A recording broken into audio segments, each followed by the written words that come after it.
안녕하세요. 사연에 빠지다의 DJ 민영입니다.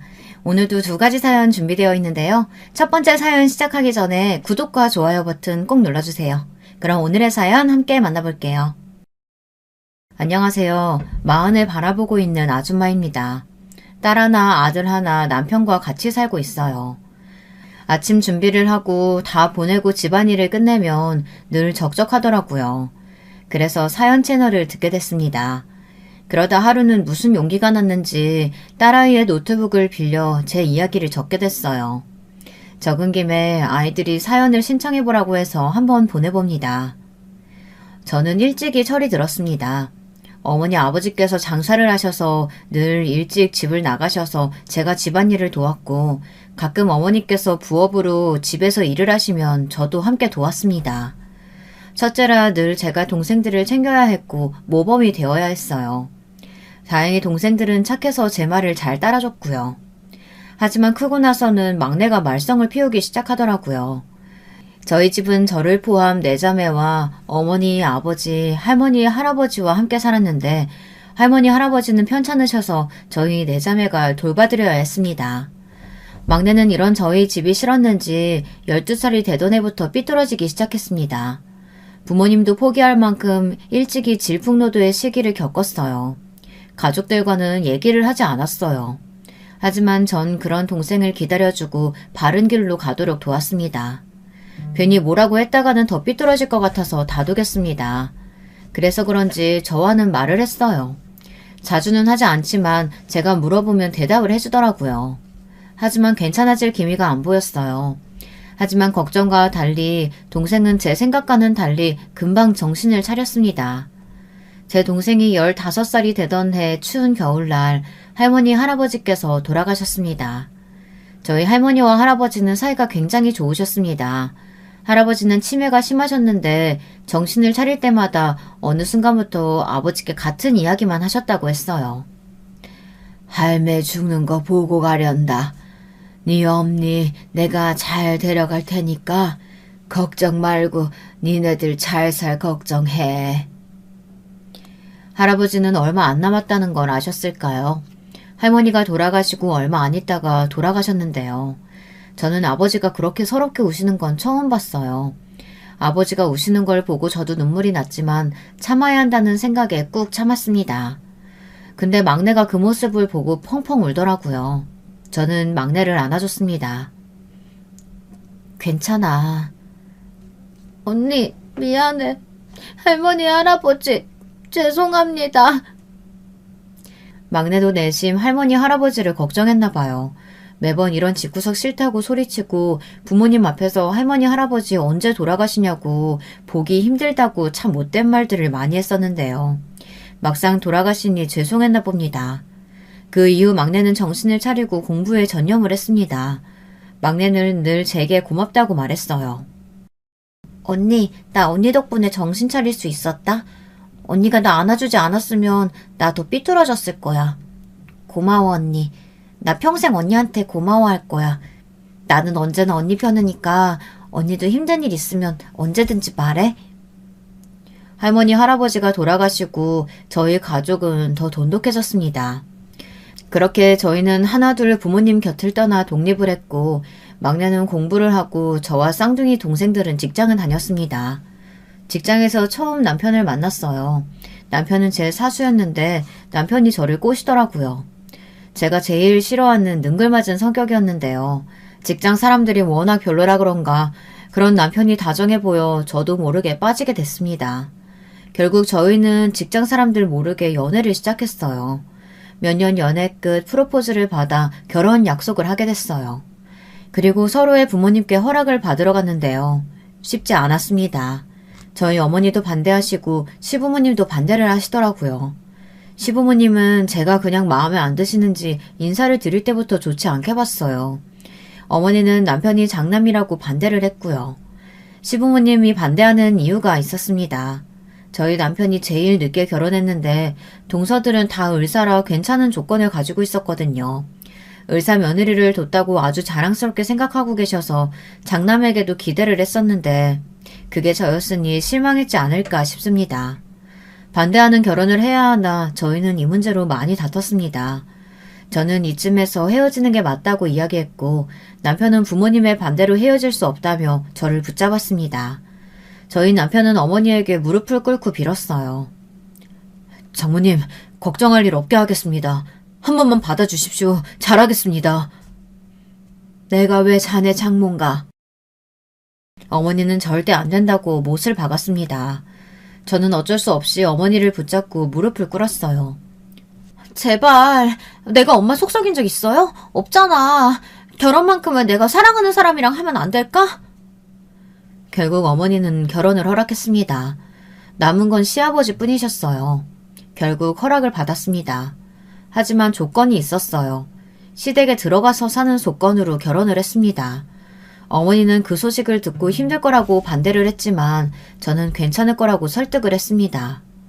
힘들지 않을 거라 생각했어요. 어렸을 때부터 가족들을 챙겨서 시댁살이는 자신이 있었거든요. 근데 제가 왜 그랬을까요? 부모님이 말리는 이유는 다 있다고 생각합니다. 저희 가족을 챙기는 일과 시댁 식구들을 챙기는 일은 참 다르더라고요. 결혼하고 첫날 아침에 일찍 일어나 냄비밥을 준비하고 반찬도 어제와 반찬을 다르게 준비해야 했어요. 시어머니와 같이 준비를 했는데 시어머니의 잔소리 때문에 더 힘들었어요. 차라리 혼자 했으면 했어요. 그래도 어렸을 때부터 집안일을 해서 그런지 요리를 하는 건 어렵지 않았어요. 늘 일찍 일어나는 습관이 있어서 일찍 일어나는 것도 힘들지 않았습니다. 시어머니의 잔소리와 시아버지의 탐탁지 않은 눈빛을 빼면은 나쁘지 않았습니다. 어렸을 때부터 부지런히 집안일도 하고 일도 해서 그런지 힘들지는 않았어요. 하지만 문제는 동서들이었습니다. 동서들이 무슨 문제냐고요? 저도 동서들이 문제가 될 줄은 몰랐습니다.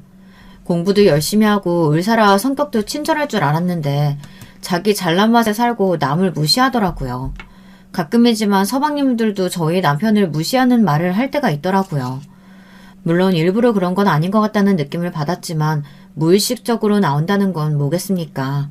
은연중에 그런 생각을 가졌다는 거 아니겠어요? 여러분들이라면 남편이 그런 말을 들었을 때 어떻게 하실 건가요? 저는 아무 말도 못했습니다. 남편이 사람 좋은 미소로 왜 그렇게 말하냐며 그냥 웃어넘기는데 제가 어떻게 말하겠어요. 서방님들이야 아무 악의 없이 말을 한다고 쳐도 동서들은 뭔가 모르게 알고 말하는 것처럼 행동을 하더라고요. 괜히 제가 보는 앞에서 시부모님께 용돈을 드리고 제게 미안하다고 말을 하는 게 아니겠어요. 얄밉지 않나요? 아니 그냥 줄 수도 있다고 생각은 해요. 하지만 왜 그걸 미안하다고 말을 하는지 이해가 되지 않더라고요. 어머님, 아버님, 이번엔 좀 넉넉히 넣어드렸어요. 저번에 조금만 드린 것 같아서요. 아유, 뭘 또 이런 걸 챙겨. 지난번에 줬으면서. 고맙게 받으마.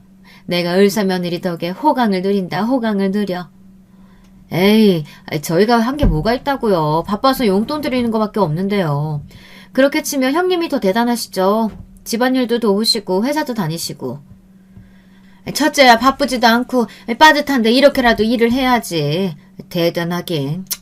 아유, 나는 이만 좀 쉬러 가야겠다.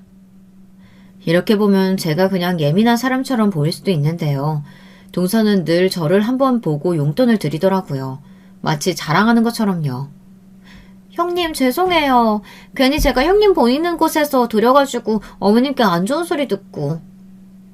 처음에는 괜히 동서들이 잘 나가서 혼자 질투를 해서 그렇게 느끼는 게 아닌가 생각을 했어요. 하지만 행동들을 보니 아닌 것 같다는 생각이 들었습니다. 그리고 가끔은 적이라는 호칭을 들은 적도 있었어요. 적이는 심하지 않나요? 이해해보려고 했습니다. 저를 형님으로 부르기 싫을 수도 있다고 생각은 하는데 그러면 호칭을 생략하고 그냥 말을 하면 되지 적이라고 부르니 기분이 나쁘더라고요. 그리고 교묘하게 반말도 섞어가며 말을 하는데 어찌나 얄밉던지. 보통 동서들이 다 그러는 건가요? 아니면 제가 별로한 동서들을 만난 건가요? 하지만 시부모님의 사랑을 듬뿍 받는 동서들에게 뭐라고 할 수가 없었습니다. 그렇게 시댁살이를 하고 있었는데 남편까지 저를 속썩이더라고요. 남편은 점점 결혼 전 약속과는 다르게 행동했습니다. 결혼 전까지만 해도 많이 도와주겠다며 미안하다고 늘 저를 안아주고 다정하게 대해줬는데 어느 순간부터는 일이 힘들다며 먼저 누워버리지를 않나. 제가 힘들다고 얘기를 하면 한숨을 쉬는 건 기본이고요. 가끔은 자기도 힘들다고 그만 얘기했으면 좋겠다고 하더라고요. 그때는 회사 일이 바빠서 그런 거라고 생각했습니다. 역시나 회사 일이 좀 정리되고 나니 남편도 그때는 예민했다면서 미안하다고 사과를 하더라고요. 그 일 때문에 자주 다퉈서 힘들었는데 남편의 사과로 저는 마음이 녹을 수밖에 없었습니다. 왜냐면 저희에게 축복이 왔고 남편과 괜히 다퉈봤자 좋을 건 없으니 넘어가기로 했어요. 남편도 반성을 하는 것 같기도 했으니 다시는 그러지 말라고 신신당부를 하고 넘어갔죠. 그런데 이런 다정한 남편이 그런 일을 저지를 거라고는 상상도 못했네요. 제가 임신을 하고 얼마 안 있어서 저는 일을 그만둘 수밖에 없어서 회사 일을 잘 몰랐어요. 남편은 계속 바쁜지 야근을 해야 했고 저는 마음이 쓰여서 시댁살이를 해서 피곤하지만 매일 야식을 직접 만들어줬습니다. 그런데 어느 날 웬일로 남편이 일찍 집에 들어왔더라고요. 남편이 씻고 있는데 남편의 핸드폰이 계속 울리는 거 아니겠어요? 처음에 보지는 않았지만 계속 울리니 궁금해서 슬쩍 봤습니다. 그런데 이게 무슨 일인가요? 여자 이름인 것처럼 보이는데 오늘 점심 맛있었다며 감사하다고 연락이 온 게 아니겠어요? 점심으로 무슨 유난인가 싶죠. 그날 점심은 뭐 먹었냐고 물어봤을 때 제가 아는 직원과 국밥을 먹었다고 했는데 저 여자는 파스타가 너무 맛있었다고 말했거든요. 남편이 왜 거짓말을 했는지는 모르겠지만 저는 떨린 손을 붙잡고 남편의 연락을 받습니다. 별 특별한 내용은 없지만 야근을 한다고 한 날 저녁을 같이 먹은 것 같았고 다정하게 연락을 주고받은 걸 다 봤어요. 저는 너무 속이 울렁거리고 심장이 떨려서 침대에 들어가서 이불 속에서 숨죽이고 울었습니다. 그런 남편은 씻고 나와서 이불 속에 들어가서 저를 안고 오늘도 수고했다고 말했어요. 그런데 제가 울고 있으니 남편은 놀라서 무슨 일이냐고 물어봤어요. 그때 얼마나 가증스럽던지 저는 모르겠냐고 물어봤어요. 남편은 당황해서 말을 더듬더라고요. 당신 오늘 점심 국밥 먹었다며. 연락 봤어? 아니 그게 아니라 그냥 괜히 모르는 사람이랑 레스토랑 가면 좀 이상하게 볼까봐. 신입인데 내가 좀 잘 못해줘서 먹고 싶은 거 있으면 말하라고 했는데 그래서 걔가 거기 가고 싶다고 해서 간 거야. 레스토랑? 파스타 먹으러 레스토랑까지 예약해서 갔어? 그것도 여자랑? 그냥 파스타를 먹은 것도 아니고 예약을 하고 갔다는 거에 또 한 번 믿을 수가 없었습니다. 저희의 싸움 소리를 들었는지 시어머니가 저희 방에 와서 왜 이렇게 소란스럽냐고 물어봤어요. 저희는 아무것도 아니라고 얘기했지만 제가 울고 있는 걸 본 시어머니는 무슨 일이 있다는 걸 눈치채시고 제게 말했습니다. 무슨 일 없기는. 그러면 울기는 왜 울어? 처음에는 시어머니에게 감동받았습니다. 저를 구박해도 걱정이 돼서 그런 말을 하는 거구나 싶었어요. 하지만 역시나 기대한 제가 바보였습니다. 너 내가 괴롭힌다고 울면서 말한 거 아니니? 고양 것. 아무것도 없는 애 데리고 살아주는 것도 모르고. 제가 잘못한 것도 아니고 남편이 잘못해서 이렇게 됐는데 남의 속도 모르고 제게 그런 말을 하니 화가 났습니다. 하지만 아직 확실하지도 않으니 괜히 말을 함부로 했다가는 일이 커질 것 같아 아무런 대꾸를 하지 않았어요. 정말 바보 같지 않나요? 어머니 그런 거 아니니까 걱정 말고 들어가서 쉬세요. 시어머니는 남편의 말을 듣고 탐탁치 않은 눈빛으로 저를 한번 쳐다보고는 방으로 들어갔습니다. 그리고는 저는 남편에게 이야기를 했어요. 바람났어? 왜? 내가 못나서? 그런 거 아니라니까. 바람은 무슨. 남편은 끝까지 잡아떼더라고요. 그날 저는 잠을 잘 수가 없었어요. 그 다음날 저는 점심시간에 맞춰서 회사로 찾아갔어요. 그때 남편이 어떤 여자와 카페에 있는 걸 봤는데요. 보기에는 그리 친해 보이지 않았고 다행히 다른 사람도 같이 있는 것 같아 괜히 제가 오해를 한 거 아닌가 싶었습니다. 하지만 그리고 일주일 후 또 연락이 계속 오더라고요. 그래서 확인을 하려고 했는데 비밀번호가 걸려있는 게 아니겠어요? 그 이후에 비밀번호를 걸었다고 하면 뭔가 이상하지 않나요? 찔리는 게 있으니 비밀번호를 걸어뒀다고 생각이 들지 않으시나요? 결국 전 또 남편에게 따졌습니다. 오히려 남편은 한숨을 쉬며 이야기를 하더라고요. 왜? 바람났으면 이혼이라도 하게? 지금 인정하는 거야?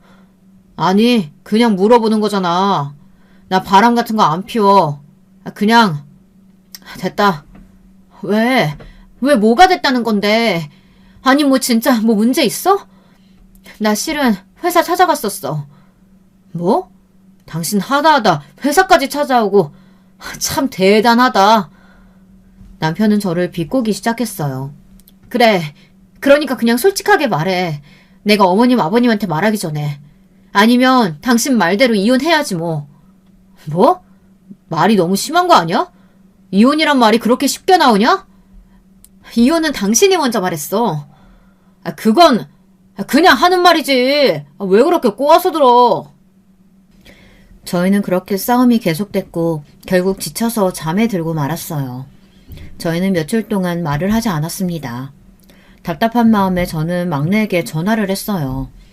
막내는 그 소식을 듣자마자 화를 내며 자기 집으로 오라고 했지만 저는 시부모님의 눈치 때문에 갈 수가 없었어요. 막내에게 말을 해도 역시나 찝찝한 마음은 없어지지 않았습니다. 그런데 어느 날 막내에게 전화가 오더라고요. 언니, 형부 진짜 너무한 거 아니야? 왜, 무슨 일 있어? 뭐 너 남편이랑 전화했어? 너 뭐 쓸데없는 말 한 건 아니지? 내가 누구야? 언니라면 나 발벗고 나서잖아. 내가 회사 근처에 좀 있어봤지. 아니 근데 글쎄 회사에서 어떤 여자랑 형부가 같이 나오더라? 그리고 택시 타고 어디 가는 거 봤어. 미친 거 아니야? 어떻게 언니한테 그럴 수가 있어? 잠시만, 잠깐 끊자. 나 좀 생각 좀 해보게. 미안해 언니. 내가 또 마음대로 했나? 나는 언니가 걱정할까봐 혹시 몰라서 본 건데. 아니야, 알려줘서 고마워. 차라리 알고 나니까 찝찝한 건 없어졌어. 나중에 내가 연락할게. 동생이 전화를 끊고 저는 천천히 생각을 해봤습니다. 그리고는 바로 남편에게 전화를 했어요. 역시나 남편은 전화를 받지 않더라고요. 저는 받을 때까지 전화를 했습니다. 결국 남편은 제 전화를 받았어요. 왜? 나 회의 중. 어디서? 어디긴 회사에서 해야지. 설마 너 나 의심하는 건 아니지? 아니지. 끊어. 이로써 남편의 바람이 확실해졌어요. 그렇지 않고서야 거짓말을 할 리가 없잖아요. 안 그런가요? 저는 우선 집에 올 때까지 기다렸습니다. 남편은 9시가 좀 넘어서 집에 왔어요. 당신은 회사가 밖에 있나 봐. 택시 타고 그 여자랑 어디 갔니? 재밌어? 사람 놀리니까? 무슨 소리야. 회의했다니까. 막내가 당신 어떤 여자랑 택시 타고 가는 거 봤대. 나한테 전화 왔어. 그럼 막내가 나한테 거짓말한 거니? 미쳤다고 막내가 나한테 그런 거짓말을 해? 한 번만 더 그러면 어머님 아버님한테 말할 줄 알아. 남편은 화를 낼 줄 알았는데 제 말을 듣고 그 순간 바로 무릎을 꿇었습니다. 처음엔 남편의 반응 때문에 당황했어요. 남편은 다시는 그러지 않겠다고 말하면서 잘못했다고 말했습니다. 저는 고민을 했어요. 지금 아이도 있고 한 번인데 이 정도는 용서를 해야 저도 잘 살 수 있지 않을까 생각을 했어요. 여러분 같으면 어떻게 할 것 같나요? 참고 살 수 있으신가요? 아니면 이혼을 할 건가요? 저는 아이를 생각해서 이혼은 아직 아니라고 생각했습니다. 나중에 또 바람나면 그때는 참을 수 없겠지만 이번이 처음이니 저는 넘어가기로 했어요. 그리고 한 번만 더 그러면 시부모님께 말을 한다고 했죠. 시부모님은 재혼을 하셨는데 서로의 아내와 남편이 바람나서 이혼을 했다고 들었거든요.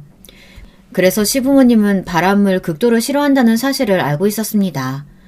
남편이 바람났다는 걸 아는 순간 아무것도 없이 쫓겨날 겁니다. 그럼에도 불구하고 제가 시부모님께 아직 말을 못한 건 쫓겨난다면 틀림없이 저도 아무것도 없이 나가게 할 게 분명해서 말을 못했던 겁니다.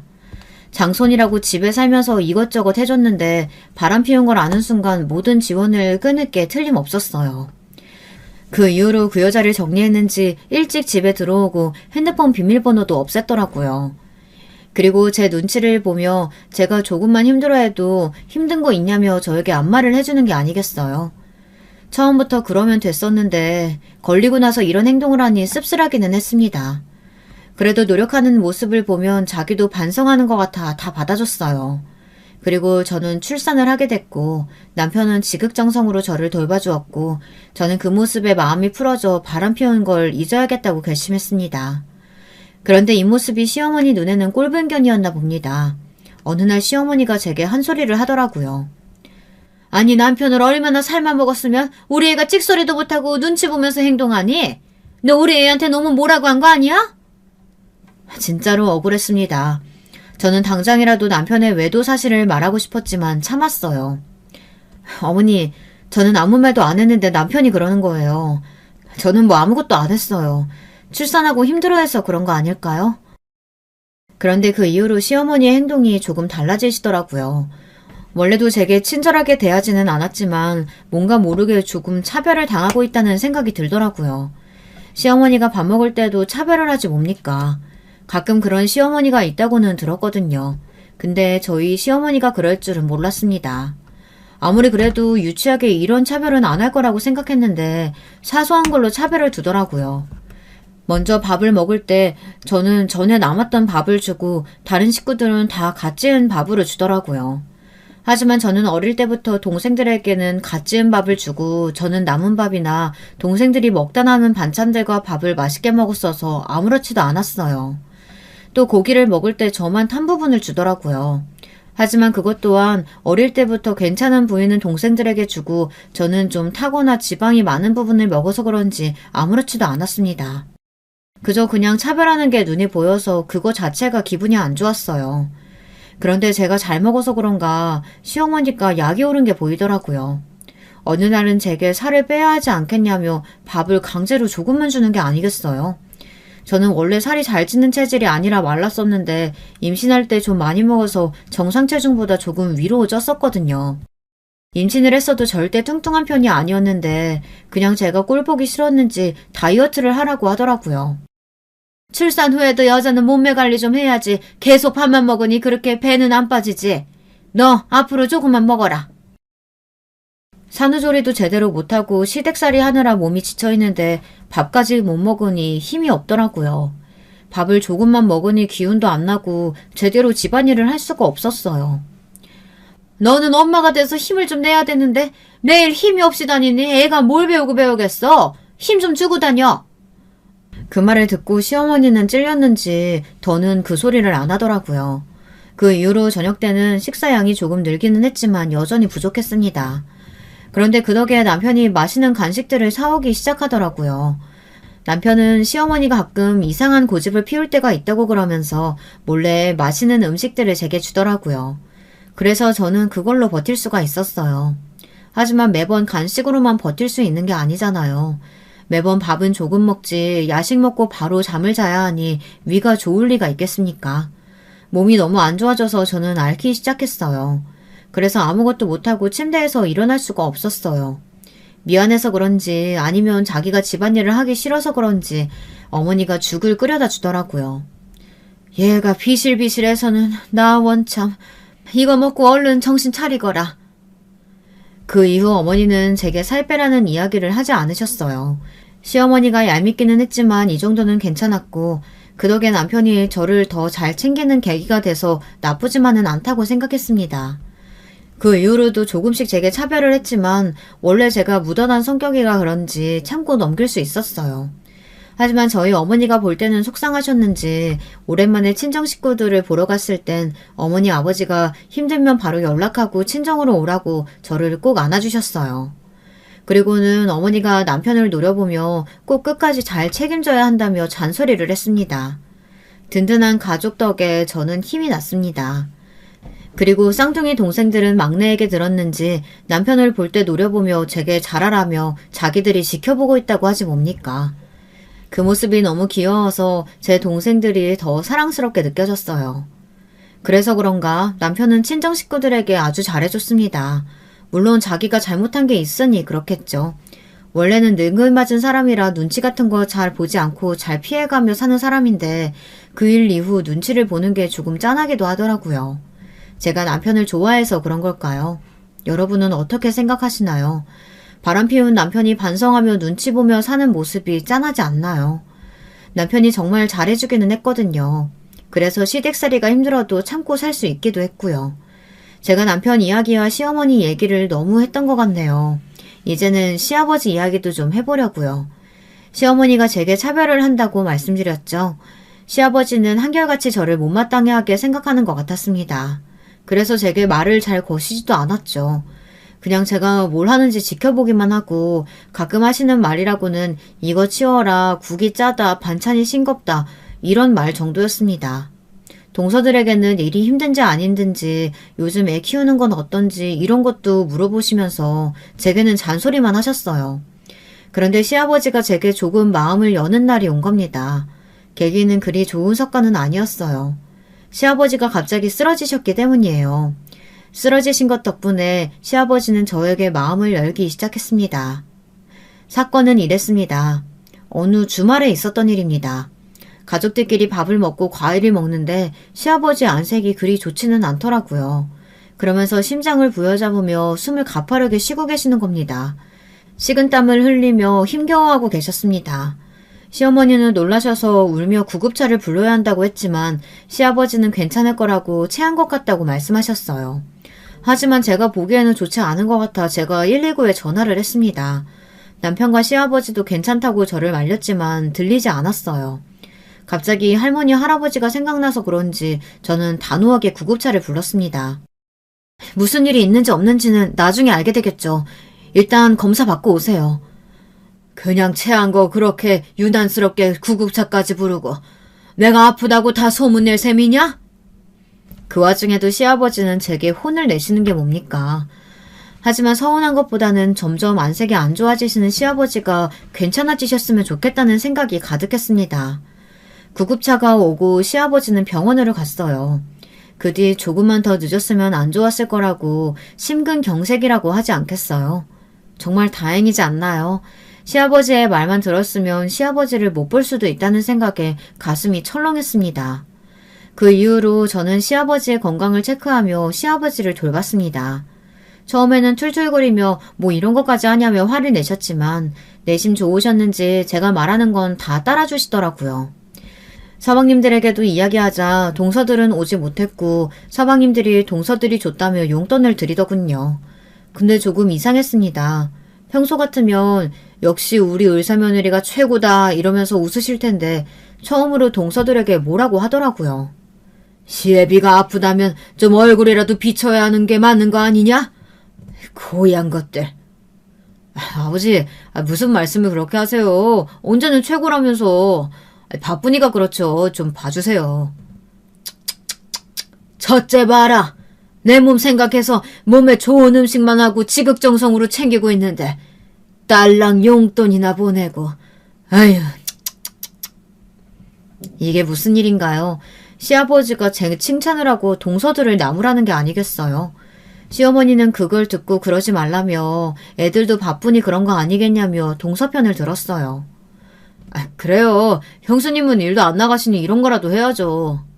너는 윗사람한테 그게 무슨 말버릇이냐? 시아버지의 마음에 쏙 드러나 봅니다. 이제 저를 챙기기 시작했어요. 기분이 이상했습니다. 시어머니도 시아버지를 이상하게 쳐다보는 거 아니겠어요? 모든 식구들이 시아버지를 의아하게 쳐다봤습니다. 그런 시아버지는 민망했는지 방으로 곧장 들어가시더라고요. 그런데 그때 한순간 그랬던 것 같습니다. 그 이후 시아버지는 다시 제게 말 한마디도 안 하시고 잔소리만 하시더라고요. 그래도 잠시 시아버지의 따뜻한 모습을 본 저는 만족했어요. 제가 너무 바보 같은가요? 하지만 제가 둘째를 임신하고 나서 조금 달라진 게 보였습니다. 제게 힘들지 않냐고 물어보더군요. 그런데 시아버지께서 깜빡깜빡하는 모습이 보이기 시작했어요.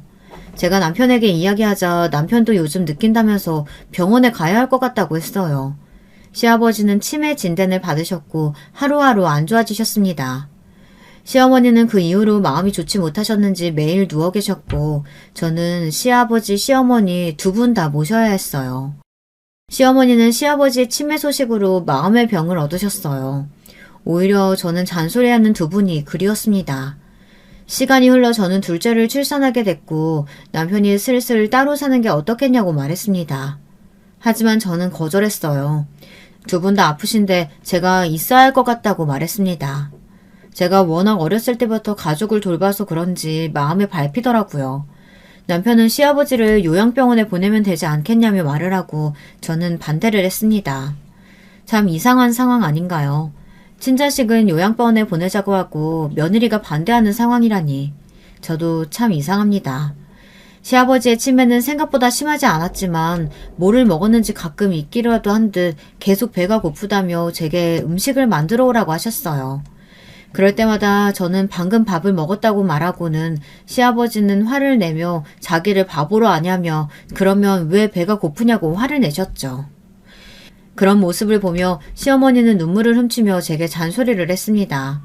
시어머니의 마음은 알지만 계속 먹다 보면 속도 안 좋아지고 매일 먹고 누우시고 그래서 건강이 더 악화될 수 있는데 할 수 없이 저는 속편한 음식으로 6개를 만들고 있었습니다. 매번 이런 일상이 반복되고 있었어요. 그리고 오랜만에 큰 사건이 일어나고 말았습니다. 그 일로 저는 크게 놀라고 말았어요. 시댁에 살면서 제일 놀라운 순간이었어요. 시아버지의 생신 때 일이었습니다. 저는 저희가 먹을 음식을 준비하고 있었어요. 그런데 하필이면 둘째가 열이 나서 병원에 가야 하는 거 아니겠어요? 동서들은 바빠서 늦게 온다고 하시고 시어머니는 힘들다고 누워 계시고 남편은 일 때문에 잠깐 회사에 나가서 저 혼자 준비를 해야 했습니다. 저는 어쩔 수 없이 시어머니께 말씀드리고 병원에 갔습니다. 둘째가 열이 심해서 예민해졌습니다. 저희 아이들이 절 닮아서 그런가 참 얌전하고 속도 잘 안 썩였는데요. 첫째도 그렇고 둘째도 그렇고 다들 조금씩 잔병이 많더라고요. 그래서 그것 때문에 속을 좀 알았는데 하필 시아버지 생신 때 아파서 저는 이것저것 신경 쓰느라 예민해질 수밖에 없었어요. 순간 저도 피곤함과 서러웠던 게 터졌는지 누워있는 시어머니가 너무 원망스럽고 회사에 있는 남편에게 화가 났고 바쁘다고 늦게 오는 동선에도 참 밉더라고요. 누구는 이렇게 고생하며 생신을 준비하고 있는데 나머지 식구들은 마음 편하게 하고 있으니 말이에요. 병원에 다녀온 뒤 저는 다시 음식을 준비했습니다. 평소 같으면 아무렇지 않게 준비했을 텐데 너무 힘이 들더라고요. 그래도 어쩌겠어요. 제가 하지 않으면 아무도 할 사람이 없는데. 저는 동서들에게 전화를 했습니다. 동서들은 바빠서 일찍 못 간다고 말했는데 왜 전화하냐며 짜증을 내는 게 아니겠어요. 그런데 제 느낌상 같이 있는 것 같다는 생각이 들더라고요. 동서들의 전화 배경소리가 같은 것 같더라고요. 설마 하고 넘겼지만 찝찝한 기분은 지울 수가 없더라고요. 진짜 만약 같이 있다면 바쁘다는 건 거짓말이 아닐까요? 남편이 돌아와 저를 도와 음식을 나르고 둘째를 봐줬습니다. 그러니 그제서야 동서네가 도착했더라고요. 그런데 같이 도착하는 게 아니겠어요? 둘이 어떻게 같이 왔대? 잠깐 시간 맞아서 같이 만나서 왔어요. 저기 커피 마시죠? 커피 사왔어요. 고마워 동서. 그리고 저기가 아니고 형님. 제가 너무 예민했나 봅니다. 평소에는 별말 없이 넘길 텐데 그날은 화가 났는지 짚고 넘어갔어요. 형님, 에이 자기도 모르게 그냥 한 말인데 그걸 민망하게 짚고 넘어가요 무슨. 그래 피곤하면 그럴 수 있지. 아가 그래도 저기가 뭐니? 형님이라고 불러야지. 시어머니는 동서들이 와서 기분이 좋아졌는지 기운을 차렸더라고요. 시아버지의 생신 축하가 시작되고 저희는 다 같이 음식을 먹었습니다. 그런데 서방님이 살짝 음식이 싱겁다며 다시 해야겠다고 하는 게 아니겠어요? 그때 남편이 뭐라고 해주면 좋겠는데 남편은 웃으면서 자기는 괜찮은 것 같다며 그럼 자기가 대신 하겠다고 하더라고요. 그걸 보고 동서는 저희 남편에게 음식을 해본 적은 있느냐고 뭐라고 하는 겁니다. 근데 그건 동서가 실수한 것 같아요. 아무리 그래도 자기 남편 형인데 형에게 뭐라고 하면 시어머니는 가만히 있을까요? 얘, 너는 그게 무슨 말버릇이니? 예쁘다고 오냐오냐 하니까 아무 생각 없이 다 뱉지? 너도 그래. 싱겁기는 니네 아버지 입맛에 딱 맞춰서 했는데. 시어머니의 말에 서방님과 동서는 아무 말도 못했습니다. 그때 작은 동서가 말을 꺼냈어요. 어머니 죄송해요. 일부러 그런 건 아니었는데. 어머니 그건 그렇고 저희 해외로 놀러 가는 건 어때요? 형님네가 집이 있으니까 어머님, 아버님 저희 식구들에서 같이 해외여행 가요. 동서는 늘 그랬듯 웃어넘기며 시어머니가 좋아할 만한 소재를 꺼내 말을 했습니다. 그런데 이번에는 반응이 좀 다르더라고요. 아휴, 나도 가고 싶지. 그런데 너희 아버지만 봐도 제대로 갈 수 있을지 모르겠다. 가서 길이라도 잃어버리면 이 양반은 찾지도 못해. 시아버지가 걱정되셨는지 반대를 하더라고요. 의도와는 다르게 흘러가서인지 동서는 당황하는 게 보이더라고요. 그렇게 대화가 중단됐고 다 먹고 나서 치우려고 했는데 더는 일을 못할 것 같아 다 먹은 접시를 갖다 놓는 동서들에게 고무장갑을 건넸습니다. 이제 설거지 좀 해줘. 너무 힘들어서 내가 설거지까지는 못하겠네. 좀 늦게 왔으면 이 정도는 괜찮지? 둘이서 하면 금방 끝날 거야. 근데 그때 정말 황당한 말을 하기 시작하더라고요. 이런 건 집에서 노는 형님이 해야죠. 바쁘게 저희는 환자들 보고 왔는데 그럼 저희는 안 힘들겠어요? 그러고는 제 얼굴에 고무장갑을 던지는 게 아니겠습니까? 제 인내심은 바닥이 났습니다. 고무장갑을 맞는 순간 저는 화를 참지 못했어요. 그런데 갑자기 누군가 동서들의 머리채를 잡는 게 아니겠어요? 시아버지가 동서들의 머리채를 잡고 거실로 끌고 나갔습니다. 서방님들과 남편은 놀라서 시아버지를 말렸고 동서들은 당황해서 아무 말도 못하고 있었어요. 시어머니도 그 광경을 봤는지 모르는 척 고개를 돌리더라고요. 고무장갑을 던져? 이게 어디서 버르장머리 없게 윗사람 얼굴에 고무장갑을 던져? 뭐? 재수씨, 지금 우리 마누라 얼굴에 고무장갑 던졌어? 너희들이 그렇게 잘났어? 어디서 던지기는 던져? 이년들아, 내 하나밖에 없는 며느리 얼굴에 고무장갑을 던져? 순간 저는 잘못 들은 줄 알았습니다. 하나밖에 없는 며느리라니 시아버지는 치매 때문에 착각을 하고 있는 게 틀림없었어요. 아버님 진정하시고 하나밖에 없다뇨. 저희는 뭐예요. 그렇게 예쁘다 예쁘다 하셨으면서 제 머리채를 잡는 게 어딨어요. 뭐? 이년이 또 말대답을 해? 너 언제 정신 차릴래? 시아버지는 또 동서들의 머리채를 잡으며 흔들기 시작했습니다. 아버님 진정하세요. 진정? 지금 진정하게 생겼냐? 경우 없게 어른들 앞에서 말대답이나 하고 버르장머리 없이 윗사람한테 물건 던지고 그리고 내가 모를 줄 알았냐? 니들들 다 첫째 무시하고 살았잖아. 우리가 무시한 적이 없는데 니네가 무시를 해. 그리고 너네 내가 아팠을 때 한 번이라도 보러 온 적은 있었냐? 힘내라고 돈만 딸랑 보내고 그럼 늙은 노인네가 돈 들어왔다고 좋아할 줄 알았어? 첫째는 이것저것 힘들다고 몸보신할 거 챙겨주고 왔는데 니네는 뭘 했다고 그렇게 당당해? 아버님 너무 하시는 거 아니에요? 저희 예쁘다고 할 땐 언제고 이렇게 머리를 뜯으시면 조용히 안 해! 너 니네가 그동안 무시한 거 혼 좀 나봐야 정신을 차리지 이것들이! 시아버지는 계속 동서들의 머리채를 잡았어요. 여보 좀 말려봐. 아버님 미치셨어요? 아니 미쳐도 좀 곱게 미쳐야지 왜 이러세요? 앞으로 저희 안 올 거예요. 이 할아버지가 미쳤나? 왜 이래? 그때 둘째 서방님이 시아버지에게 동서를 떼어내시더니 동서의 뺨을 때렸습니다. 순간 저희 식구들은 모두 조용해졌어요. 너 미쳤어? 할아버지? 곱게 미쳐? 미친 건 너지. 지금 아버지한테 뭐라고? 네가 잘못했으면서 어디서 소리를 쳐? 미쳐? 아니 아버님이 아무것도 아닌데 머리채를 잡는데 미치지 않고서야 내 머리를 잡을 수가 있어? 그리고 미친 건 너지. 왜 나를 때려? 너 미쳤어? 잘못은 네가 했지. 네가 형수 얼굴에 고무장갑 던졌다며. 그리고 아버지한테 그게 무슨 말버릇이야? 그런데 너가 왜 내 뺨을 때리냐고. 미쳤어? 너? 지금 너 내 아들한테 너라고 미쳤냐고? 너 미쳤니? 너보다 나이 훨씬 많은데 너? 이게 오냐 하니까 눈에 뵈는 게 없지? 이 미친년이 내 아들을 무시해? 어머니는 또 동서의 뺨을 때리려고 했습니다. 저는 어머니를 말렸어요. 이제 그만하세요. 다들 정신들 좀 차려보세요. 저는 모든 가족들을 다 말렸습니다. 동서 사과해. 나한테 고무장갑 던진 거, 그리고 나 무시한 거.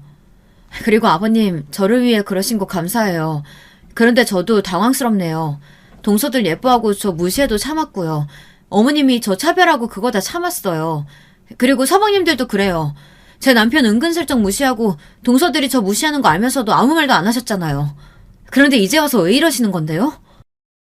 저는 답답한 마음에 그동안 못했던 말을 다 토해냈습니다. 그리고 그거 아세요? 어머니가 제 남편 삶아먹었다면서 뭐라고 하고 차별한 거, 그거 애기 아빠가 다 잘못해서 그런 거예요. 어머님, 아버님 아시면 쓰러질까봐. 어머님, 아버님이 제일 싫어하는 행동에서 제가 말도 안 하고 그동안 참은 거라고요. 남편은 놀란 눈으로 저를 쳐다봤어요. 여보, 그게 무슨 소리냐?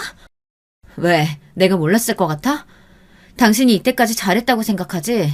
근데 아니야. 그 여자가 오늘 연락 왔어. 당신 너무 좋다고. 그게 제정신이야? 그리고 오늘 만났다며? 오늘 회사 간다고 나갔잖아. 근데 말하던데? 자기랑 만났다고? 이놈이, 너 이 자식이, 아이고, 너 바람났어? 이놈아, 지 애미애비가 그렇게 싫어하는 행동을 하고 내가 누누이 말했건만. 그래요. 병원에 있을 때 그 여자에게서 연락이 왔습니다. 저희 남편을 너무 좋아해서 염치불구하고 연락을 한다며 헤어지면 안 되겠느냐고 연락이 오는 게 아니겠습니까? 제가 너무 화가 나서 그 사람과 전화를 했고 그 여자 말로는 이랬습니다. 자기가 너무 좋아해서 오늘 불렀다고 협박을 했다고 했어요. 죽을 거라고 말을 했더니 남편이 자기를 보러 와줬다며 남편은 아무 잘못이 없다고 말하면서 저만 없으면 남편도 마음을 열어서 서로 사랑을 할 것 같다고 말하더라고요. 정말 염치 없고 뻔뻔하지 않습니까? 가정이 있는 사람을 좋아하면 조용히 좋아하던가 마음을 접던가 해야 하지 않나요? 뻔뻔하게 제게 연락을 하니 저는 열이 받았어요. 남편은 아무런 잘못이 없다더니 거짓말을 하고 나간 게 너무 배신감이 들었습니다. 나중에 말을 하려고 했는데 결국 저도 참다 모든 걸 다 뱉어버렸습니다. 오히려 마음이 홀가분해졌어요. 그게 아니고 죽겠다고 그러니까 나갈 수밖에 없었어. 나는 말했어. 더는 안 좋아한다고. 당신밖에 없다고. 이놈아, 너는 그게 말이냐? 그리고 시아버지가 제 남편 뺨을 때렸습니다. 솔직히 좀 놀랐어요. 시아버지가 남편을 때릴 줄은 몰랐거든요. 저희 집은 개판이 되었습니다. 아이들은 처음부터 놀라 방으로 피해 있었고 저희는 때리고 말리고 욕이 날아가고 아주 난리가 났었어요. 저의 폭탄 발언 때문에 집 분위기는 조용해졌습니다. 미안하다. 네가 고생했네. 미안하다. 용서해다오. 시아버지와 시어머니는 저에게 사과를 했습니다. 저는 조용히 눈물을 훔쳤어요. 그렇게 저희 일은 마무리가 됐어요. 동서들은 어떻게 됐냐고요? 결국 저에게 사과는 하지 않았어요. 둘째 작은 동선에는 별거에 들어가서 서방님과 저희 식구와 함께 살게 됐고요. 남편은 그 이후로 더욱 눈치를 보며 살았습니다. 그리고 시부모님은 저를 지극정성으로 아끼며 제게 잘해주셨어요. 하나밖에 없는 참한 며느리라고 사람들에게 칭찬을 하며 저를 아껴주셨죠. 잘됐지만 조금 씁쓸하더라고요. 힘들지 않을 수가 없었어요. 그래서 막내에게 이 힘든 일을 다 털어뒀습니다. 막내는 화를 내며 뭐 그런 사람들이 다 있냐고 어디서 일을 하냐고 물어보더라고요. 자기가 한 소리 하겠다고 하지 뭡니까? 막내도 의사거든요. 막내의 남자친구도 의사인데 남자친구의 후배가 작은 동서이지 뭐겠어요. 세상 참 좁지 않나요? 막내가 남자친구에게 부탁을 했나 봅니다. 막내는 성격이 불같아서 동서와 직접 만났고 한 소리를 했다고 했어요. 웃기지 않나요? 막내가 제게 이렇게 말하더라고요. 자기 앞에서는 찍소리도 못했다면서 그러더군요. 아니 내가 오빠한테 부탁했지. 처음에는 오빠도 자기 후배인데 좀 그렇다고 말했는데 내가 얘기를 했거든. 그랬더니 오빠도 화난다면서 무슨 그런 싸가지가 다 있냐고 바로 전화를 하더라고. 전화를 받을 때 어찌나 착하게 얘기를 하던지. 참 그래서 내가 만날 수 있냐고 물어봤는데 친절하게 네 당연하죠 언니 얘기 많이 들었어요 이러면서 막 알랑방귀를 끄는 거야. 너도 참 대단하다. 그걸 어떻게 만날 생각을 했대? 언니 내가 뭐라고 했어? 언니 일이면 무슨 일이든 다 내 일처럼. 어쨌든 그래서 만났는데 글쎄 어찌나 착한 척을 하던지. 그래서 내가 언니 동생이라고 하니까 당황해서는 잘못했다고 하는 거야. 진작 그러지. 아마 언니한테 전화 갈 거야. 막내가 참 든든했습니다. 작은 아이가 언제 이렇게 커서 저의 버팀목이 됐나 싶더라고요. 그리고 며칠 뒤 작은 동서에게 전화가 왔습니다. 여보세요? 작은 동서는 말이 없었습니다. 사과하는 게 정말 싫었겠죠. 하지만 어쩔 수 없이 해야 하니 말이 안 나왔을 수 있지 않겠어요? 왜 전화했는데? 형님, 죄송해요. 그런 행동 하면 안 됐었는데 죄송합니다. 이제 와서 사과하는 이유가 있을까? 억지로 하는 거지. 그래도 사과는 했으니까 넘어갈게. 그리고 앞으로 우리 보지 말자. 앞으로 애들도 맡기지 마. 나는 봐줄 생각 없으니까. 다른 사람한테 맡겨. 아니 형님 잘못했어요. 저는 부모님도 안 계시는데 누구 봐줄 사람이 없단 말이에요. 가끔 동선에 아이들을 봐준 적이 있는데 동서의 행동을 보고 더는 해주기가 싫더라고요. 그래서 저는 이번 기회에 단호하게 말했습니다. 그건 동선의 사정이고 나도 나 무시하는 사람 만나기 싫어. 이젠 어머님도 안 봐주신다고 하지? 그러게 왜 그런 행동을 했어? 나중에 다 자기한테 돌아올걸. 그렇게 저는 작은 동서네와 인연을 끊었습니다. 이제 더는 힘들게 시댁살이를 하지도 않았고 동서들의 무시도 없었어요. 편안하게 살았어요. 그리고 얼마 안 가 시아버지가 돌아가셨습니다. 돌아가신 뒤로는 시어머니가 저에게 고생 많았다고 이제는 따로 나가 살라며 집을 해주셨어요. 그래서 저희는 몇십 년 만에 저희 집이 생겼습니다. 아이들도 남편의 외도 사실을 알고 많이 힘들어했습니다. 남편은 그걸 알았는지 아이들에게까지 가서 앞으로는 그러지 않을 거라며 저희 가족이 정말 소중하다며 울고불고 용서를 구했습니다. 아이들은 저를 닮아 어릴 때부터 철이 일찍 들어 아빠를 용서한다며 대신 엄마를 울리면 아빠고 뭐고 없다면서 장난을 치더라고요. 남편도 그게 너무 고맙고 예쁜지 아이들에게 한없이 다정하게 대해주며 친구들 사이에서는 다정한 아빠로 불릴 만큼 잘해줬습니다. 마지막에는 그래도 행복하게 끝나서 다행이지 않나요? 앞으로 저는 당하지 않고 살 거고 아이들과 저희 남편과 행복하게 살 생각입니다. 여러분은 저처럼 참지 마시고 사세요. 그럼 이야기 들어주셔서 감사합니다. 행복한 하루 보내세요. 여러분, 두 번째 사연 시작하기 전에 좋아요, 구독 꼭 눌러주실 거죠? 그럼 두 번째 사연 바로 시작합니다. 안녕하세요. 저는 지방에 거주하고 있는 60대 여자입니다. 이런 사연은 텔레비전에 나오는 드라마에서나 나오는 일인 줄 알았는데 저한테 일어날 줄은 몰랐어요. 한동안 너무 충격을 받아 주위에 말하지도 못하고 혼자 알았는데 용기 내어 주위에 알렸더니 생각보다 또 이런 경우가 종종 있어서 더 놀랐습니다. 하지만 그래도 저는 제 인생에 이런 일이 일어날 줄은 몰랐기 때문에 충격이 컸는데 이 사연을 딸이 제보하자고 해서 제보하게 됐어요. 어디서부터 말해야 할까 고민했는데 제 사연을 본격적으로 알리기 전에 미리 제 가정환경과 결혼 생활에 관해 설명하고 시작하겠습니다. 그래야 이해가 더 빠를 테니까요. 우선 저는 지방에 있는 광역시에서 태어났습니다. 무남 동료 외동딸로 태어났고 가난한 집에서 자랐습니다. 물론 우리 세대가 다 그렇듯 부유하게 살았던 사람이 더 적다는 것은 알지만 제 경우는 더 그랬어요. 쪽방 크기의 집에서 아빠, 엄마 그리고 제가 같이 살았는데 3명이 자려고 누우면 가득 차서 움직일 수도 없는 크기였습니다. 그나마 어릴 때는 제가 몸집이 작으니 중간에서 자면 괜찮았는데 점점 몸이 커지면서는 불편했어요. 그래도 다행인 것은 자식이 저 하나밖에 없으니 돈 들어갈 곳이 저밖에 없었죠. 뭐 그렇다고 제가 엄청난 지원을 받은 건 아니고 그냥 딱 굶지 않고 다닐 정도였습니다. 우리 부모님, 특히 엄마는 다른 건 몰라도 제가 밥 굽는 것은 너무 싫어하셔서 없는 형편이지만 도시락은 꼭 챙겨서 다닐 정도였으니까요. 아버지는 한창 그때가 우리 옆 동네가 개발되며 막노동을 할 곳이 매우 많아 거기서 일하셨습니다. 새벽부터 나가서 안전모를 쓰고 종일 일하셨는데 여름에는 덥게 일하고 겨울엔 춥게 일하셨어요. 부모님은 비교적 어린 나이에 저를 낳아서 대학에 가거나 수준 높은 교육을 받지 못했다고 합니다. 그래서 또래 친구들과 비교했을 때 부모님 나이가 더 어렸는데 전 그게 오히려 좋았어요. 엄마와 아빠와 친구처럼 지냈고 허물없는 사이였거든요. 아버지는 장난을 되게 좋아하셔서 몰래 학교에서 집에 가는 제 뒤를 밟았다가 깜짝 놀라게 하고 이런저런 장난을 많이 치셨습니다. 그래서 어렸을 적 우리 집을 생각하면 굉장히 가난했는데 그래도 행복했던 기억이 대부분입니다. 가난해서 풍족하게 먹지는 못했어도 빵 하나가 있으면 그걸 셋이 쪼개서 나눠 먹었던 기억도 나고 지금 생각해도 웃음이 나오는 기억들이에요. 하지만 그런 소중한 기억도 오래가지 못했고 제가 중학생을 올라가며 깨지게 됐습니다. 이유는 아버지가 갑자기 돌아가셨어요. 살면서 저도 나이가 있으니 주변 친구들의 부모님이 돌아가시는 경우가 꽤 있는데 대부분 몸이 아프셔서 돌아가시더라고요.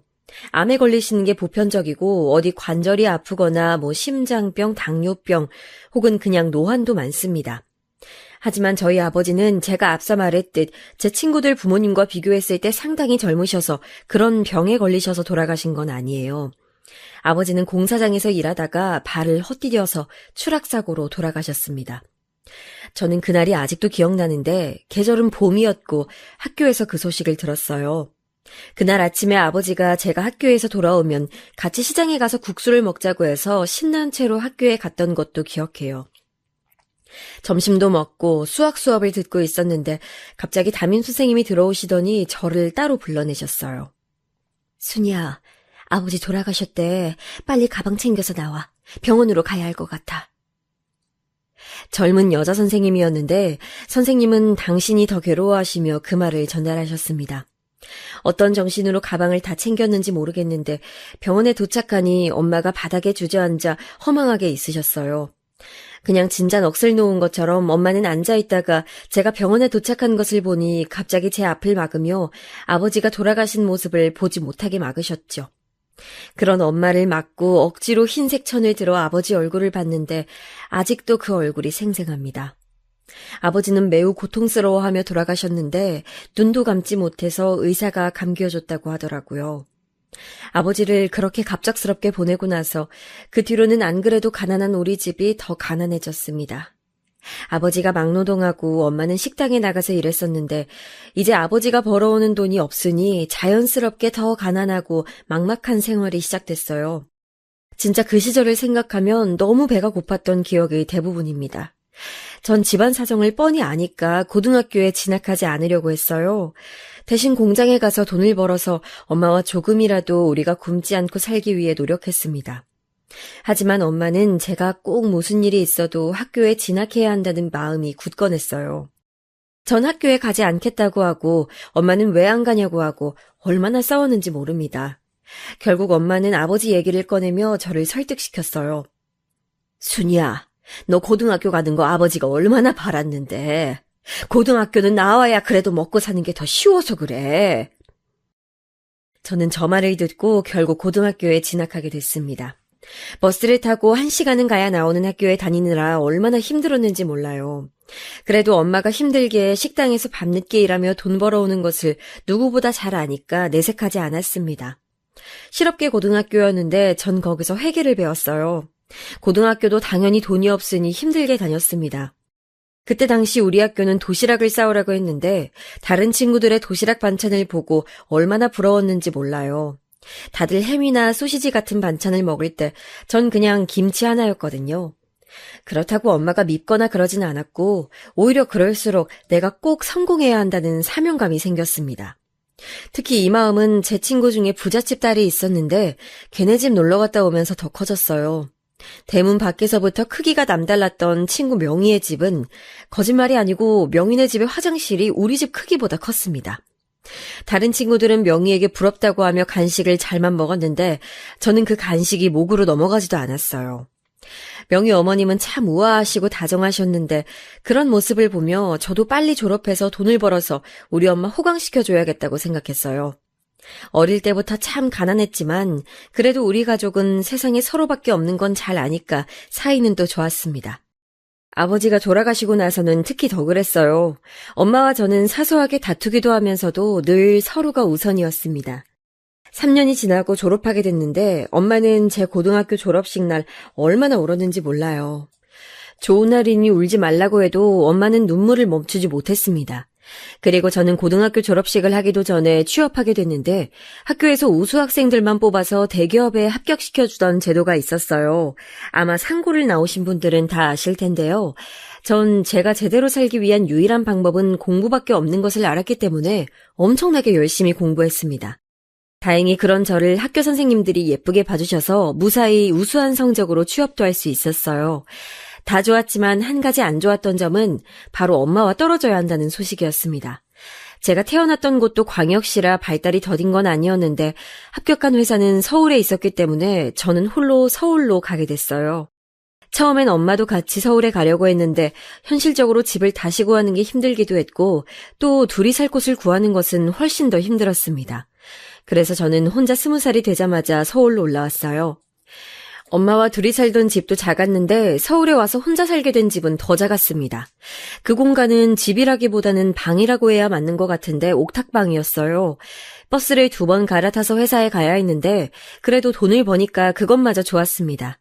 회사 상사들에게 잘 보이려고 출근도 빨리 하고 얼마나 애썼는지 몰라요. 물론 좋은 점만 있던 것은 진짜 당연히 아니고 처음 하는 사회생활은 상처를 더 많이 가져다 주었습니다. 퇴근하며 우는 것이 일상이었는데 엄마와 연락할 땐 아무렇지 않은 척 했었죠.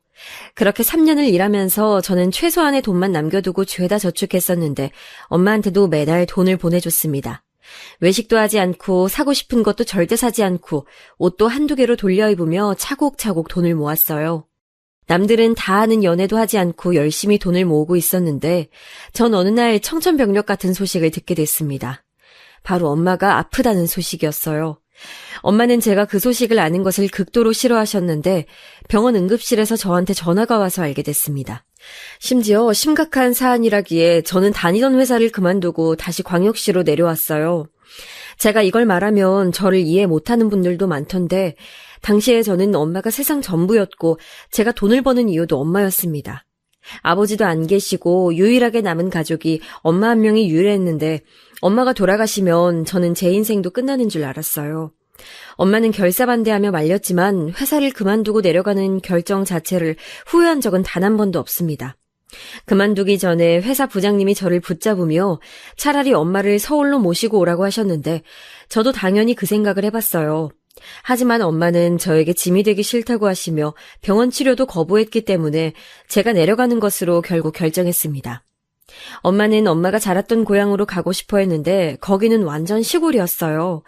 다행히 회사에 다니며 모은 돈이 있어서 그 돈을 들고 저와 엄마는 시골로 갔는데 다행히 엄마가 어릴 때 자랐던 곳이라 엄마를 아는 분들이 몇 계셔서 적응하기가 수월했습니다. 엄마는 고향에 가니까 마음이 편해지신 건지 차도가 점점 좋아지셔서 의사가 말했던 기간이 지나도 계속 살아 계셨어요. 저는 시골에서 일자리를 찾으려고 노력했는데 서울에서 다녔던 큰 회사는 당연히 시골에 없었습니다. 결국 저는 버스터미널 옆에 작은 식당을 하나 열어서 동네 주민들과 외지인들에게 국수를 팔게 됐어요.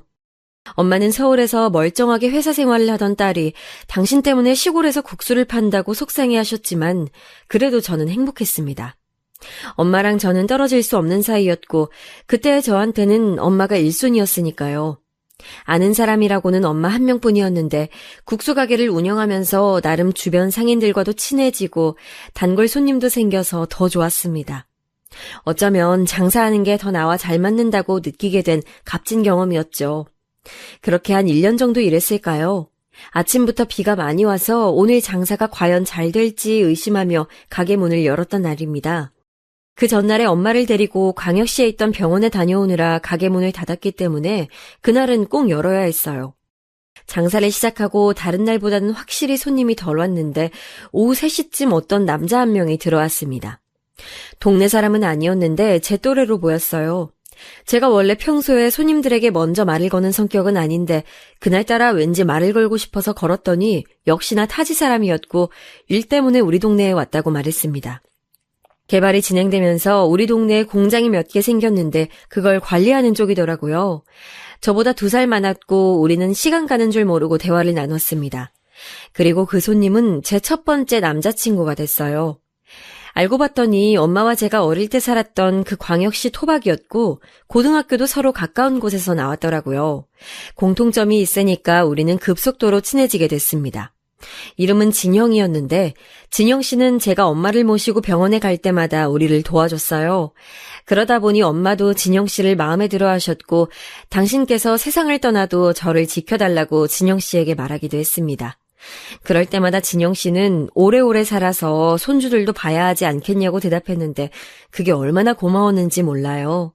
진영 씨와 사귄 기간이 2년이 지나고 나서 우리는 결혼 얘기를 진지하게 하기 시작했습니다. 다행히 시댁 식구들도 저를 반겨줘서 큰 무리 없이 결혼 진행은 됐는데 문제는 저희 엄마였어요. 엄마는 이미 의사가 말한 기간 이상으로 살고 계셨지만 딸인 제가 봐도 아무리 엄마를 붙잡고 싶어도 엄마는 남은 인생이 얼마 되지 않아 보였습니다. 그래서 결혼을 더 서둘렀는데 시부모님이 그런 사정을 아시고 병원에 입원도 시켜주셨어요. 가난해서 어릴 때 밥도 제대로 못 먹었던 우리 집과 달리 진용 씨의 집은 그래도 아주 재벌까지는 아니어도 꽤 잘 사는 집이었습니다. 그래도 딸 결혼식은 보고 가야겠다는 엄마의 말을 고려해 결혼식 날짜까지 바꿨어요. 시부모님은 엄마가 사실 날이 얼마 남지 않았으니 최대한 엄마 말을 다 들어주라고 저에게 말씀하셨습니다. 그때부터 저는 시부모님이 제 또 다른 부모님이라고 생각하게 됐어요. 그래서 식 날짜도 2달을 앞당겼고 엄마는 겨우 제 결혼식에 참석할 수 있었습니다. 정확히 결혼식 올리고 3주 뒤에 돌아가셨으니 만약 식 날짜를 옮기지 않았다면 엄마는 제 결혼식을 보지 못하고 돌아가셨을 거예요. 이미 엄마가 돌아가실 거라는 것을 알고 있었지만 막상 진짜 돌아가시니까 너무 슬펐습니다. 아버지처럼 갑자기 난데없이 돌아가신 것도 아닌데 눈물이 너무 많이 나와 멈출 수가 없었어요. 결혼하며 국수 가게는 정리하고 남편 본가 옆에 신혼집을 얻어 광역시로 왔기 때문에 종일 신혼집에서 혼자 울곤 했습니다. 그런 저를 남편도 그렇고 시부모님도 그렇고 얼마나 챙겨주셨는지 몰라요. 결혼하자마자 상을 당해서 주위 사람들의 시선도 있었는데 시부모님은 그런 저를 제일 최우선으로 생각하시며 돌봐주셨습니다. 그래도 저도 아버지 때처럼 하늘이 무너지고 세상이 멸망한 것 같은 기분은 오래가진 않았어요. 시어머니가 그때 저에게 하늘에서 2분이 지켜보실 테니 당신들이 저를 딸처럼 여길 거라고 하셨는데 진짜 그 말대로 시부모님은 저에게 잘해주셨습니다. 시집살이가 대한민국의 오랜 전통 아닌 전통이고 실제로 지인들이나 바로 옆집에 살던 사람들을 보면 지독한 집들이 많잖아요. 그런데 저는 전혀 겪어보지 않았습니다. 그렇게 결혼하자마자 고아가 된 저는 남편과 신혼을 시작했는데 시부모님도 그렇고 남편도 저에게 잘해주니 금방 회복해서 평온하게 살고 있었어요.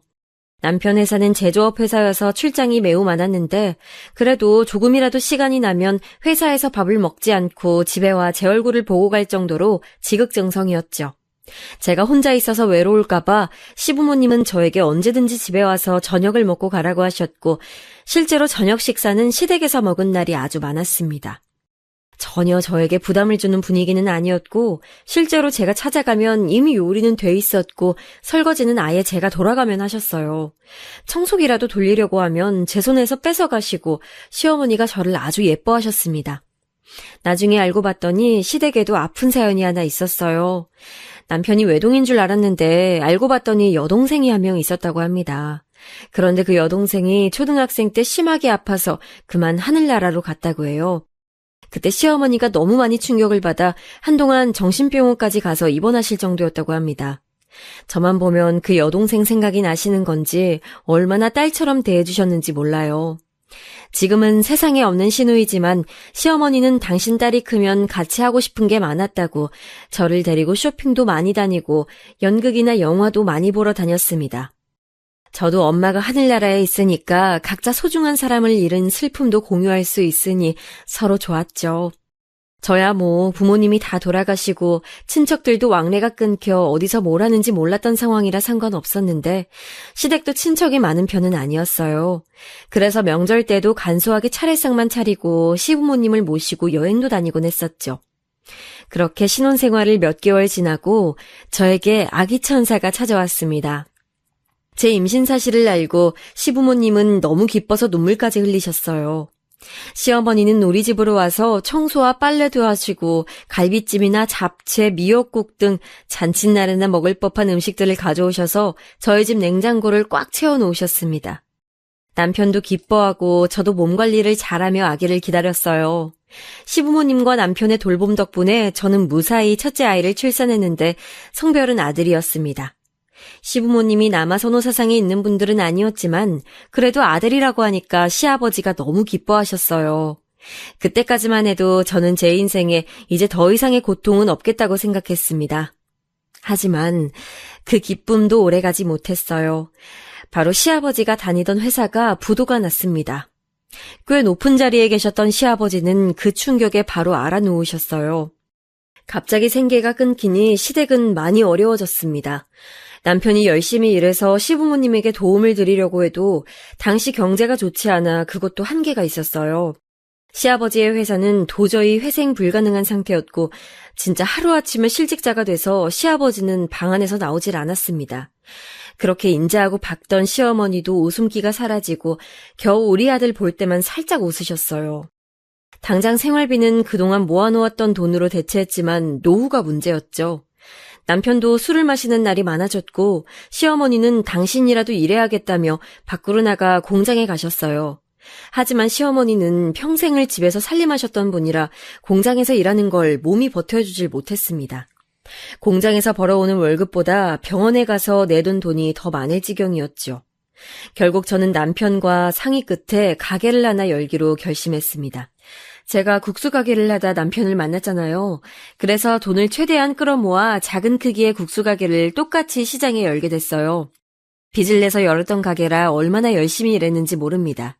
시어머니도 저를 돕겠다고 나오셔서 도와주셨는데 전 아직 돌도 안 된 아기를 업고 일했어요. 진짜 아무리 아기가 아파도 문을 열었고 최대한 친절하게 손님들을 맞이했습니다. 장사가 그렇게 처음부터 잘 된 건 아니었는데 그래도 망하라는 법은 없는지 꾸준히 찾아주시는 단골들이 생기기 시작했어요.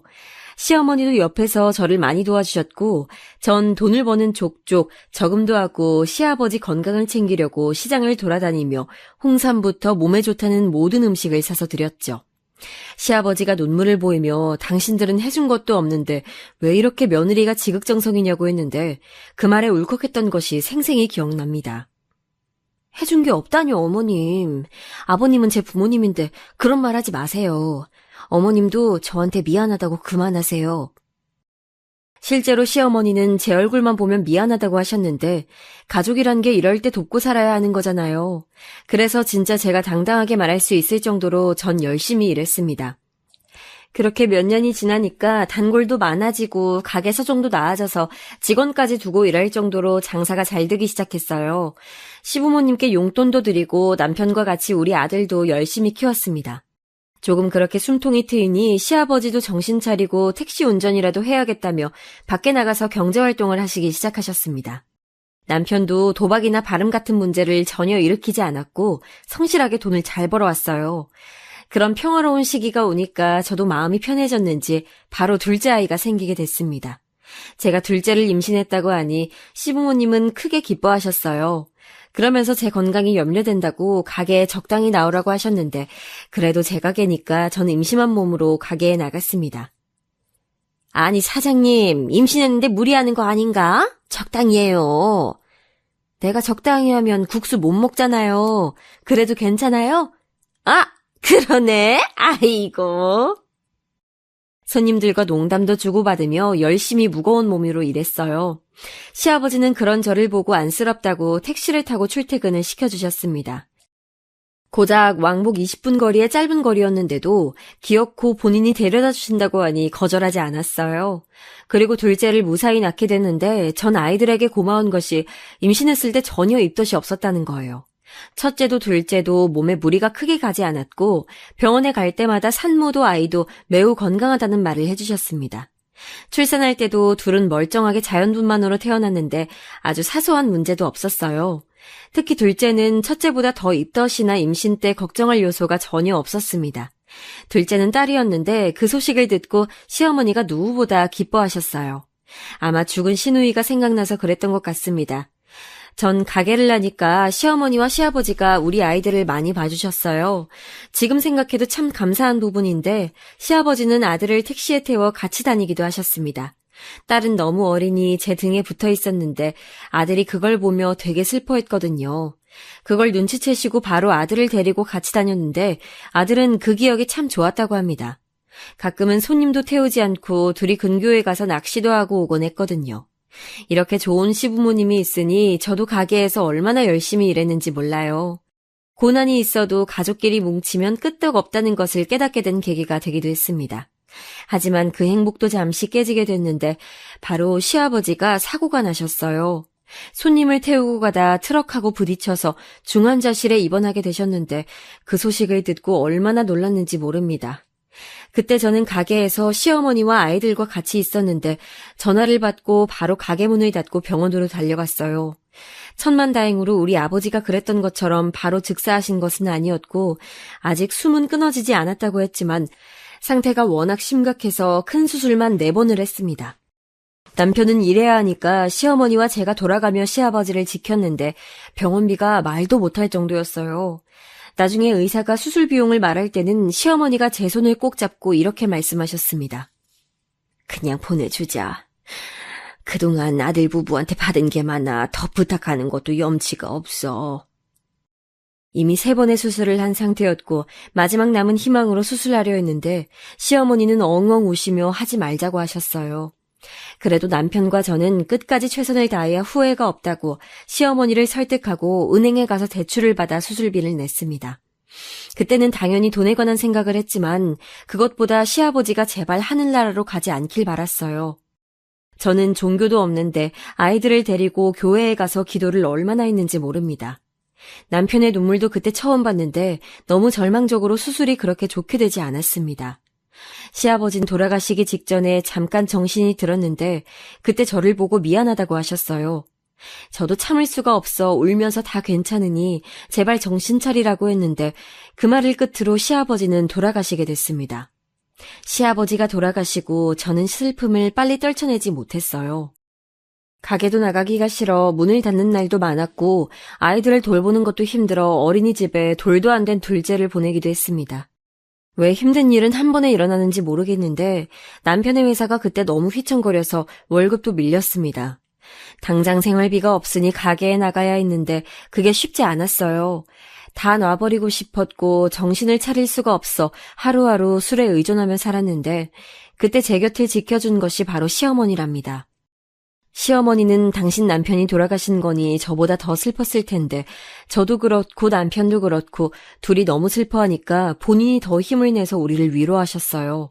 제가 방치해놓은 가게도 나가서 본인이 다 일하시고 우리 집에 와서 집안 살림도 도와주셨습니다. 그래서 저도 차차 정신 차려서 다시 가게에 나갈 수 있었어요. 시어머니는 저에게 남는 건 가족뿐이니 당신이 죽어도 우리끼리는 잘 살아야 한다고 이런 고통을 겪으면 더 단단해진다고 하셨습니다. 그 말에 정신 차리고 저도 가게를 열심히 나가기 시작했고 아이들 돌보는 것도 절대 소홀히 하지 않았어요. 남편과 긴 얘기 끝에 시어머니를 우리 집으로 모시고 왔고 시어머니와 시아버지가 살던 집은 처분했습니다. 시어머니는 우리에게 폐를 끼치기 싫다고 끝까지 거절했지만 남편과 제가 막무가내로 시어머니를 모셨어요. 나이가 드시니 거동이 점점 불편해지실 텐데 시어머니만큼은 빨리 보내고 싶지 않았습니다. 시어머니는 참 고마우신 분인데요. 제가 식당을 하니 집에 있는 엄마들처럼 아이들을 하나부터 10까지 챙겨주진 못했어요. 그래도 최선을 다한다고 하긴 했지만 어느 정도 한계가 있었죠. 그럴 때마다 시어머니는 저를 대신해 우리 아이들을 챙겨주셨습니다. 저한테 그러셨던 것처럼 아이들에게도 지극정성으로 대해주시니 우리 아이들도 할머니를 참 좋아했어요. 5명이 같이 여행도 다니고 아주 행복하게 살게 됐죠. 우리 아이들 얘기를 하자면 특히 첫째 아들이 진짜 순둥이라 어릴 때부터 제가 등에 업고 일하면 울지도 않고 가만히 있어서 손님들이 인형이냐고 물어볼 정도였어요.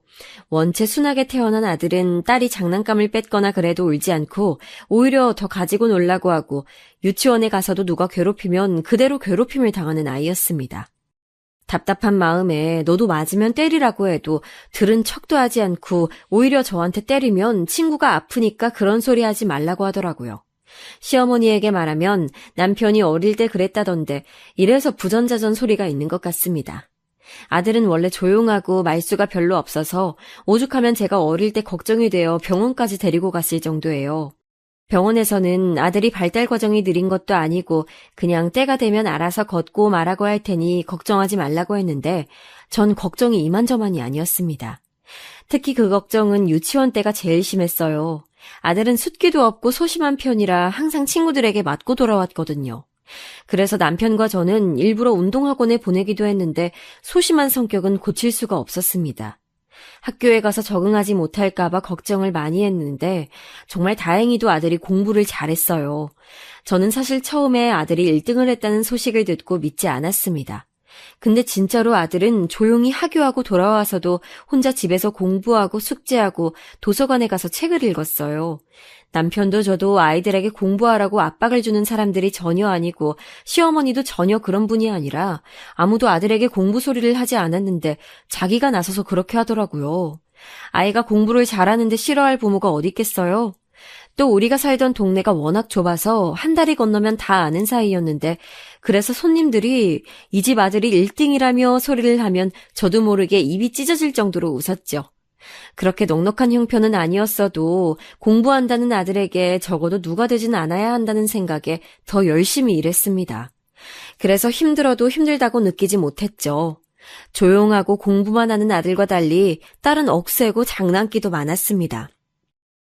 저와 남편이 매일 하던 말이 오빠 괴롭히지 말라는 소리였을 정도였죠. 딸은 오빠를 괴롭히는 사람이 있으면 가서 자기가 때릴 정도로 강한 아이였어요. 공부를 그렇게 잘하진 않았는데 그래도 사교성이 좋고 부침성이 좋아 친구들이 매우 많았습니다. 선생님들한테도 예쁨을 많이 받고 교우관계가 워낙 좋아 큰 걱정은 없었어요. 공부는 오빠가 잘하니까 자기는 연예인이 되겠다고 하는 딸을 보며 저는 어이가 없기도 하고 웃기기도 해서 얼마나 웃었는지 모릅니다. 실제로 딸은 평균보다 성적이 좋지 않았는데 남편과 저는 아무 상관이 없었어요. 우리가 그래도 집에서 계속 웃으며 지낼 수 있는 이유는 딸이었으니까요. 시어머니도 어쩜 저렇게 한 배에서 나왔는데 둘이 성격이 다르냐며 신기해하셨습니다. 그렇게 아들이 중학교를 졸업할 때까지 우리는 평범하고 행복하게 큰일이 없이 살아왔어요. 아들은 공부를 잘했으니 학교에서 저를 선생님이 부르셔서 찾아갔더니 기숙사가 있는 명문고등학교에 보내는 게 어떠냐고 하더라고요. 그 말을 듣고 남편하고 수소문해서 알아봤더니 실제로 좋은 학교였는데 문제는 돈이었습니다. 남편도 회사에 다니고 저도 가게를 했지만 그렇게 넉넉하진 않았거든요. 시어머니도 그때 한창 허리가 안 좋으셔서 병원비도 만만치 않았습니다. 그때 그런 우리 사정을 잘 알았던 건지 아들이 먼저 우리에게 말을 꺼냈어요. 엄마, 아빠, 난 그냥 집 앞에 있는 고등학교 갈래요. 괜찮아요. 어딜 가도 내가 잘하면 되잖아요. 전 아니라고 엄마랑 아빠가 돈을 더 벌어서 학교 다닐 수 있게 한다고 했는데 아들은 확고하게 말했습니다. 그리고 실제로 바로 집 앞에 있는 일반 고등학교로 진학했어요. 그런 아들을 보며 너무 미안해서 혼자 새벽에 엉엉 울기도 했습니다. 그리고 저는 미안함과 죄책감에 더 열심히 일했고 남편도 회사에서 임원까지 올라갈 정도로 일했어요. 그리고 딸이 중학교를 졸업할 때쯤 남편은 회사를 나와 사업을 하게 됐는데 정말 너무 다행히 사업이 잘 됐습니다. 남편과 제가 예상한 것보다 잘 돼서 얼마나 놀랐는지 몰라요. 시어머니는 그게 다 우리가 그동안 고생한 덕이라고 하셨는데 남편은 회사 다닐 때보다 돈을 더 벌었습니다. 사업을 하면 망하는 경우도 수도 없이 많으니 경계했는데 다행히 일이 잘 풀렸어요. 우리 부부가 여유가 생기니 가장 먼저 하고 싶었던 것은 바로 아들에 대한 투자였습니다. 남편도 저도 아들이 명문고등학교에 가지 못했던 것이 너무 미안해서 남편이 돈을 많이 벌었던 이후로 아들에게 투자를 많이 하게 됐어요.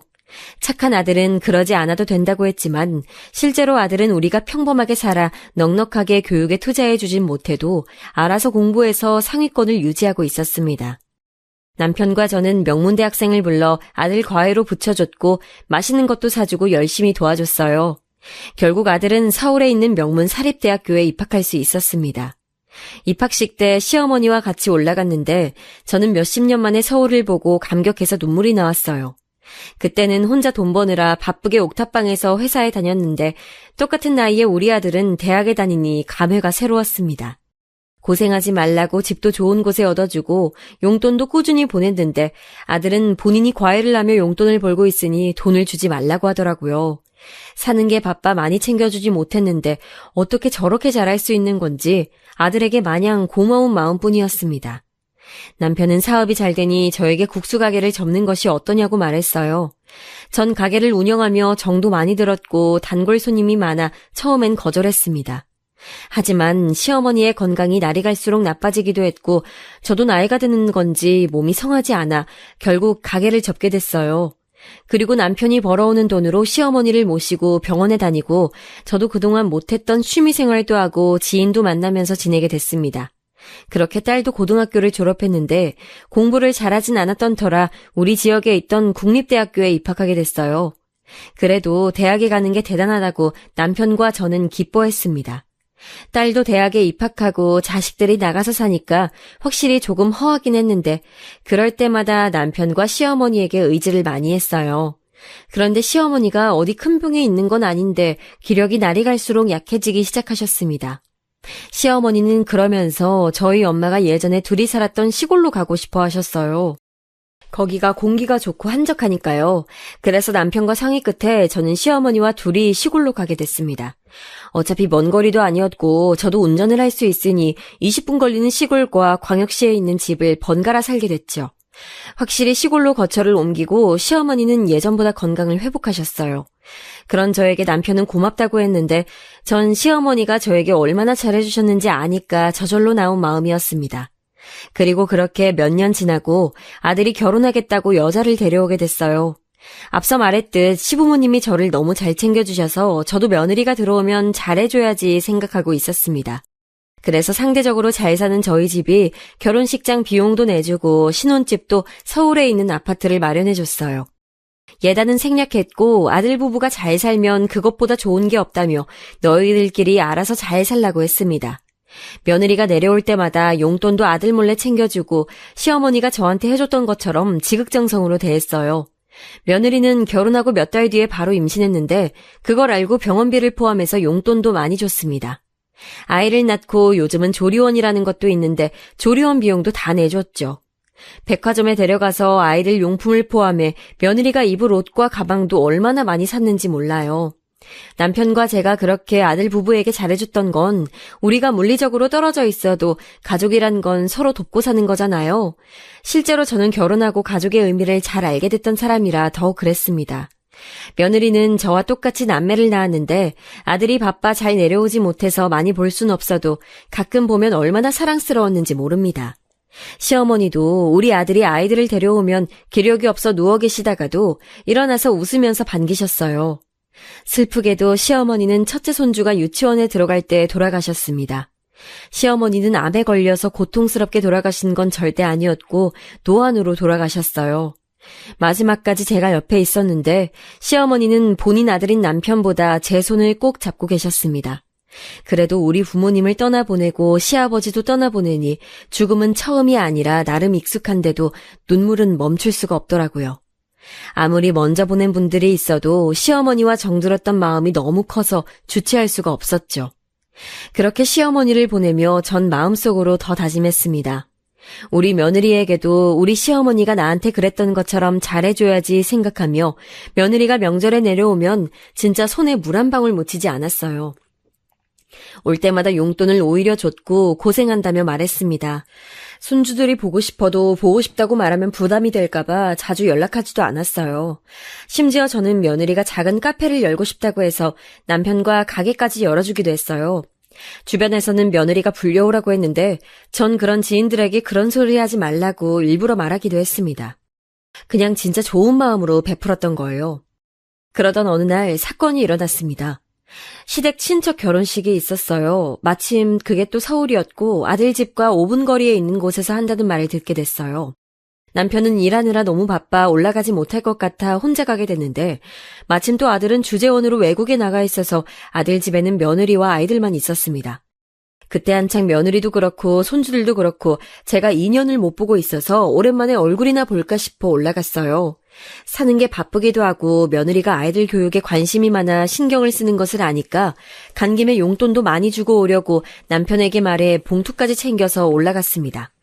당연히 미리 말하고 올라갔는데 오랜만에 보니까 시골에서 반찬도 많이 해서 가지고 갔어요.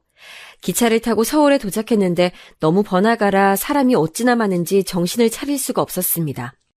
그래도 반찬통을 끌어안고 겨우 택시를 타고 도착해서 문을 두드렸더니 한참 뒤에 며느리가 문을 열어줬어요. 어머님 오셨어요? 들어오세요. 들어갔더니 손주들이 거실에 있는 아주 큰 테이블에서 공부하고 있더라고요. 오랜만에 보니까 너무 반가워서 용돈도 주고 챙겨온 간식도 주려고 했는데 며느리가 아이들 학원에 가야 한다고 바로 데리고 나가더라고요. 다녀오라고 하고 혼자 또 냉장고에 반찬을 넣고 겨우 한숨 돌리니 며느리가 집에 들어왔습니다. 아이들이 집에 올 시간에 맞춰 둘이 열심히 저녁 준비를 하고 있는데 며느리가 예전과 반응이 달랐어요. 예전엔 그래도 제가 말을 걸면 대답도 잘해줬는데 이젠 냉랭하더라고요. 속으로 아들이 주재원으로 나가 있어서 외로워서 그런가 생각이 들었습니다. 그래도 오랜만에 본 며느리와 손주들이 반가워서 내색하지 않았고 아이들이 집에 오고 같이 저녁을 먹었어요. 그리고 하룻밤만 자고 가기로 이미 말이 되어 있어서 어디서 자냐고 물어봤더니 저는 믿을 수 없는 말을 들었습니다. 어머님, 진짜 저희 집에서 자려고요? 애들 공부 방해돼요. 나가세요. 아유, 그렇다고 진짜 잠을 자려고 하시면 어떡해요?